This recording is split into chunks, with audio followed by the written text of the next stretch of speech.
Hello and welcome to Comicsburgh. Today we are talking with Pittsburgh comic book artist and writer Wayne Brown from Heroineburgh and Like Father, Like Daughter. Tell us a little bit about your origins and what brought you to Pittsburgh. I'm originally from Baltimore, Maryland. I was born down there. My parents got divorced when I was about in my teens, so I kind of went between Baltimore and Gettysburg, Pennsylvania. You know how it is when you're split between two parents. So I kind of had a bit of both cultures going on there. I've always been an artist since I was 16 years old. I remember taking up seriously, I want to be an artist. About 1999, I came out here to Pittsburgh for art school and got my bachelor's degree in graphic design. And that's what brought me out here. I actually chose Pittsburgh over other art schools simply because I knew the Baltimore Ravens would play here twice. I'd be able to see them on TV for sure. That's good. Well, tell us a little bit about your adventures within commercial art. It was not as glamorous as I thought it was going to be. It's definitely for sure. A lot more grunt work and commercial work than I anticipated. I didn't mind it as much. I loved doing the art. But I realized that I really love drawing comics and cartoons. I like telling stories through art. And because of that, I kind of found my way out of commercial and more into more of a fine art, commercial, comic book, cartooning art than anything. Okay, I see. Tell us a little bit about your work in Assigned C, The Missing, and lesbian zombies from outer space. Science C, The Missing was actually probably the first professional book I drew for Wayward Raven Studios out of Connecticut. It was like a modern day take on Greek heroes and Greek gods and how they interact in the cultures today. It was an interesting story. I really thoroughly enjoyed it. But Lesbian Zombies from Outer Space was probably the best book I've ever worked on to date. Just for the title alone. Yeah. I remember when I talked to the writer about the position. He was like, I'm going to send you the script, but I have to warn you, it's kind of like an 80s homage to 80s horror films. And I'm like, what's it called? And he told me the title. And as soon as he told me the title, I'm like, I'm in. I am so in. I grew up with Attack of the Killer Tomatoes. I grew up with, Killer Clowns from Outer Space. I grew up loving those kind of movies. I wanted to do that kind of book. Mm-hmm. So it was a pure enjoyment throughout the whole thing, even through the tough times of hitting the deadlines and things like that. I loved it, even when I was so stressed out. I just had to do my best for it. So tell us a little bit about meeting Kat Calamia and your ongoing artwork for the series Like Father, Like Daughter. There's a link to the Kickstarter in the description below, correct? Yes. It is a Kickstarter. I ran into Kat for this series. I was actually hired by Short Fuse Media to work on it. I was actually working on another series for them. It was an adult series of an adult actress for an adult film star. I don't know what other words you want to call it, but that's the way I dignify it. Adult film star. And it was a small sketch, kind of like a strip for books and stuff. And then the editor was like, I got this other project. I think your art would work great with it. And that's where I got to start working with Kat. I got the script for Like Father, Like Daughter, issue 1. And I immediately, as a father myself, identified with Invulnerable, the dad. And the trouble he must be going through fighting between being a superhero and a father. Yeah. Every father knows the struggles we go through being a dad while struggling to earn the house, bring home the bacon, keep everything going on, and finding extra time for everything else going on. So I automatically identified with her, or with him. And I think Kat is kind of identifying more with the main character, which is Casey. And so we just seem to find a great pairing off that with the stories, and we just kept communicating back and forth during the issues. And now that she's going on her own, she definitely wanted me to go with her, and I definitely want to go with her. I love this story. I love the characters. She's got some great, great characters, and the development is going on. I think if we had the ability to do more issues, which we're doing now, more issues per year to really get you more in depth to the characters as we know them. Because you only have like 6 issues right now. We're already that in tune with them, and we know where it's going, and we so want you to see it. So we're so working on it. We hope people go to our Kickstarter, join us in this adventure, keep it going. They're great characters with great stories, and I'm just thrilled presenting those stories to life with art. Oh, that's awesome. Okay, tell us a little bit about drawing female superheroes and for Heroineburgh. I've been drawing female superheroes in a capacity a lot. Heroineburgh I came across from an old friend of mine, Ben, who was doing the comic book and the strip for the weekly strip that was, or 2 bi-weekly strip that was going out in the current. And I ran into him, and he was just like, dude, are you available? I'm really burnt out. I'm doing a comic book and the strip, and I'm just like, oh, dude, you're going to be dying. Anybody who's a comic or a cartoonist knows that's a struggle. Keeping up 2 different deadlines. There's like no free time for yourself to breathe. And so I was like, sorry, go ahead. I was like, sure, I'll help you out, definitely. So he put me in touch with the writer for the strip, and then I just kind of came on board from there. Oh, that's great. Well, what's it like drawing actual locations from the city of Pittsburgh?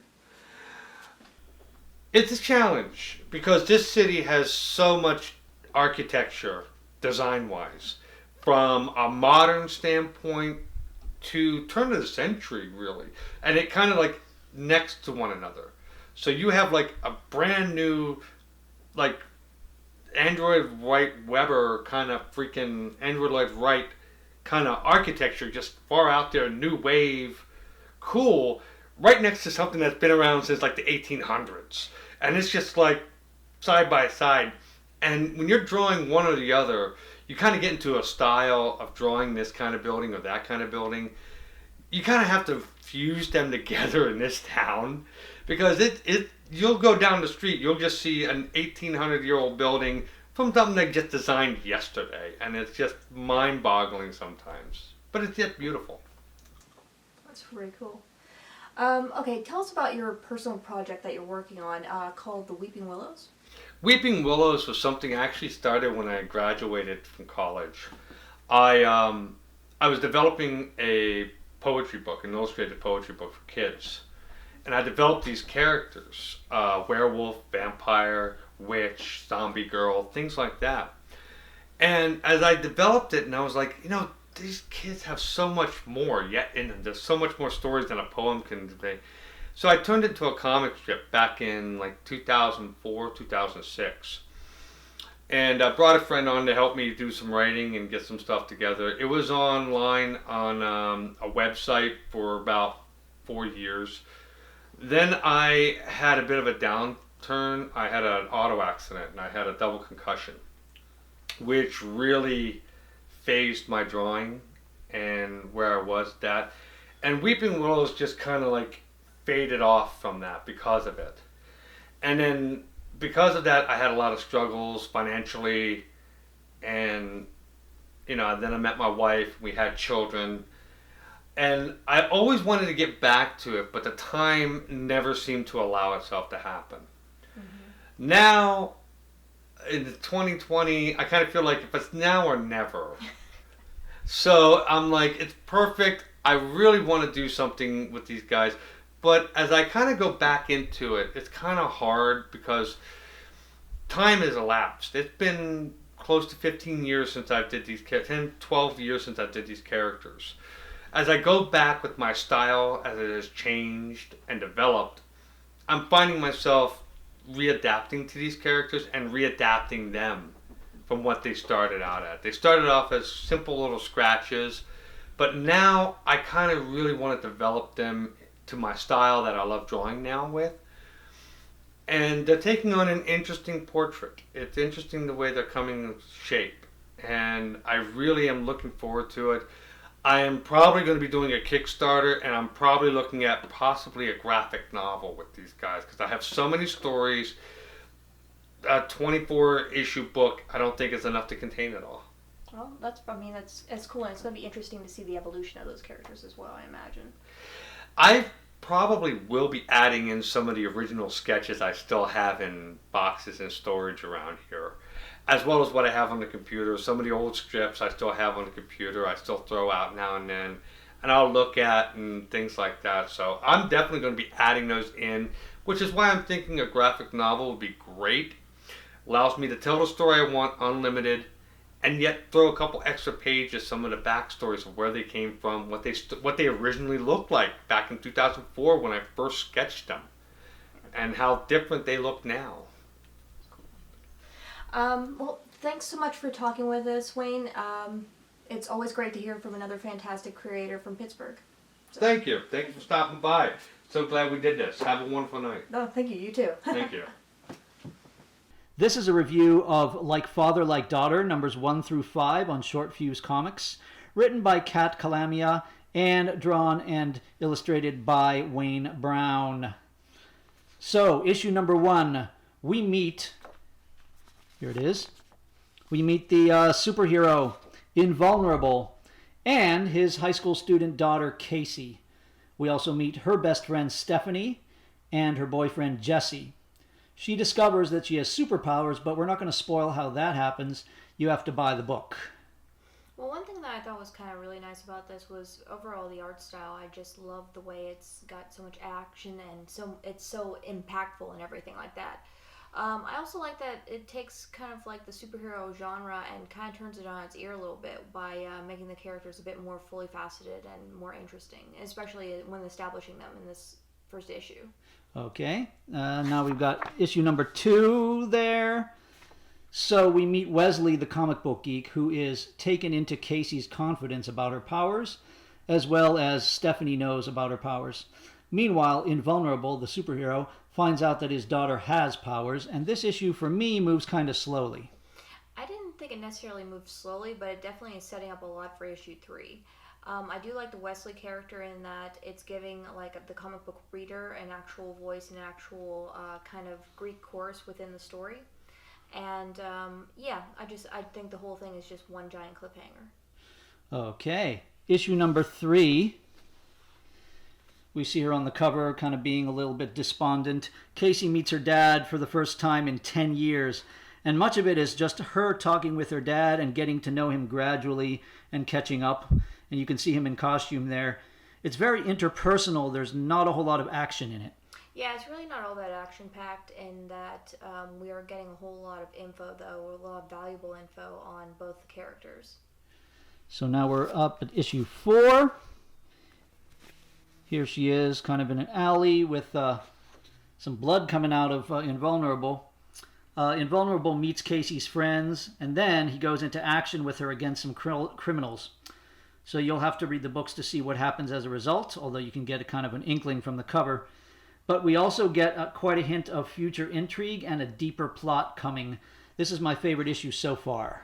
Yeah, and I really like this issue too, in that we finally get to see the fruition of all these lead-ups and everything. So we're finally getting a chance to see, father and daughter, kicking butt and taking names and everything. And I just really like it a lot. Okay, this is the action-packed cover of issue number 5.